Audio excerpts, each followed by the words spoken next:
వ్యవస్థ అనేది నీ తల్లి గర్భంలో ఉండేటప్పుడు నీ వర్ణమే నీకు తెలియదు, అసలు నువ్వెవరో నీకు తెలియదు. నీకు జన్మనిచ్చిన తండ్రే తెలియనప్పుడు కులం ఎక్కడి నుంచి వచ్చింది నీకాడ? నీకు తెలిసింది ఒకటే, నేను మానవ రూపం ధరించి ఈ భూలోకానికి వచ్చాను, అంతవరకే తెలుసు. భాష జన్మతా వచ్చేస్తుంది. భాష అనేది అది ఒక నేర్పిస్తే వచ్చేది కాదు. కులం మనం వ్యవస్థను మనం నేర్చుకున్నాం. ఏ వృత్తి కానీ కులం వృత్తి రాలేదు. సమాజంలో ఎవరు అగ్రజులు నేను తల్లి గర్భంలో నీకు అసలు నీ శరీరమే నీది కాదు. నీ తల్లి రక్త మాంసాలతో సృష్టించబడింది నీ శరీరం. నువ్వు కేవలం ఆత్మాకారుడివే. నువ్వు నీ ఆత్మాకారానికి శరీర రూపం కావాలంటే ఎవరో ఒకరు కావాలా. ఆనాడు రావణాది హై రావణాది వీరిని కలిసి వెళ్ళి చంపడానికి కూడా అంతలా పరమాత్ముడు శ్రీ మహావిష్ణువే మానవ అవతారం ఎత్తాడు.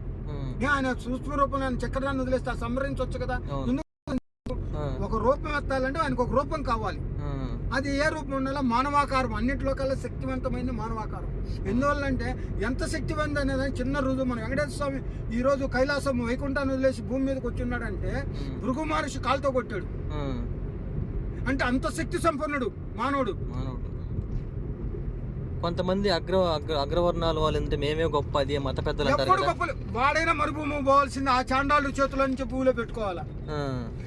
రాజు కాడి నుంచి కడు పేద దాకా ఎవడైనా సరే ఆ చాండాలుడి చేతిలో పోయినప్పుడు అసలు చాండాలుడు అంటే ఏంది? అందుకే భగవత్పాదులు ఆది శంకరాచార్యులు కూడా భూప్రదర్శన చేసేటప్పుడు ఆయనకు కూడా ఈ యొక్క ఇది ఉండింది. అది ఆ సదాశివుడు వీడిని భూమి మీదకి నేను ఎందుకు పంపించాను, మానవుడికి మంచి మార్గం చెప్పమంటే వీడు అహాన్ని పెంచుకున్నాడే, ముందు వీళ్ళ నుంచి అహం తీసేయాలని ఆయనే మానవ స్వరూపుడుగా చాండాలుడు అవతారంలో వచ్చి ఆయనకి ఇచ్చి ఆయనకి తిన్నాడు. ఆయన అందులో కులం అనేది లేనే లేదు. మనం తినే ఆహారాలను బట్టి పదార్థాలను బట్టి వచ్చింది తప్ప అందులో ఈ సృష్టిలో ఉన్నటువంటి భూమిలో కల్లా భారతఖండము, ఈ భరతఖండంలో పుట్టడం అనేది పూర్వజన్మ సుకృత ఫలంగానే ఇక్కడ పుడతాం. ఆ పుట్టిన తర్వాత ఇక్కడ పుట్టినోడు ప్రతి ఒక్కడు బ్రాహ్మణుడే. ప్రతి ఒక్కడు బ్రాహ్మణుడే.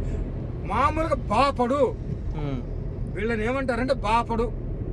బ్రాహ్మణుడు అంటే బ్రహ్మజ్ఞానం కలిగిన వాడు. ప్రతి ఒక్కడు బ్రాహ్మణుడే. వీళ్ళు బాపళ్ళు.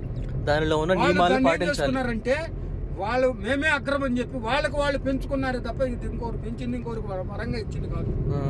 ఇప్పుడు ఏకలవ్యుడు ఉన్నాడు, ఏం కులస్తుడు అది సరే. ఈరోజు మనకు రామాయణాన్ని మనకు అందించినటువంటి వాడు ఎవరు? వాల్మీకి. ఆయన ఎవరు?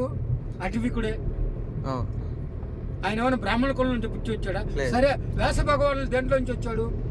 ఎవరికి పుత్రుడు ఆయన? ఆయన గన్నేకి అంటే మత్స్యకన్యకి పుట్టినటువంటి వాడు.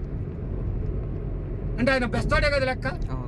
అంటే ఇంకా అయినప్పుడు ఈరోజు మనకు ఇన్ని వేదాలు గ్రంథాలు విడదీసి చేసి పురాణాలు ఇతిహాసాలు ఎలా వచ్చాయి మనకు?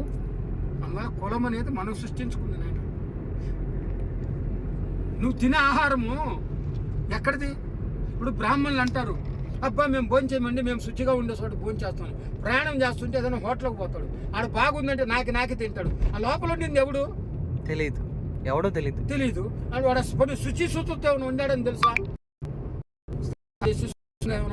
తెలుసా? వాడి కార్యక్రమాలే వాళ్ళు చూసుకొని వాడు పొట్టాత్రం కోసం వచ్చినాడు. వాడు చెడుకుంటాడు. రుచిగా ఉంటే మనం తినేస్తున్నాం. అప్పుడు ఎట్టపోయింది నీ శుచి శుభ్రత?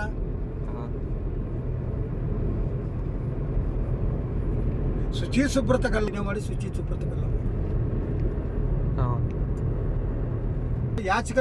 యాచకులు ఎవరంటే బ్రాహ్మణులే. వాళ్ళకి ప్రథమ స్థానం ఇచ్చారు. యాచన ఎక్కడైనా ఎత్తుకోవచ్చు వాళ్ళు. అవతల సన్యాసులు బైరాగులు. అందుకే పాండవులు కూడా బ్రాహ్మణ అగ్రామంలో ఉండి బ్రాహ్మణులుగా పోయి యాచన ఎత్తుకున్నారు మహాభారతంలో.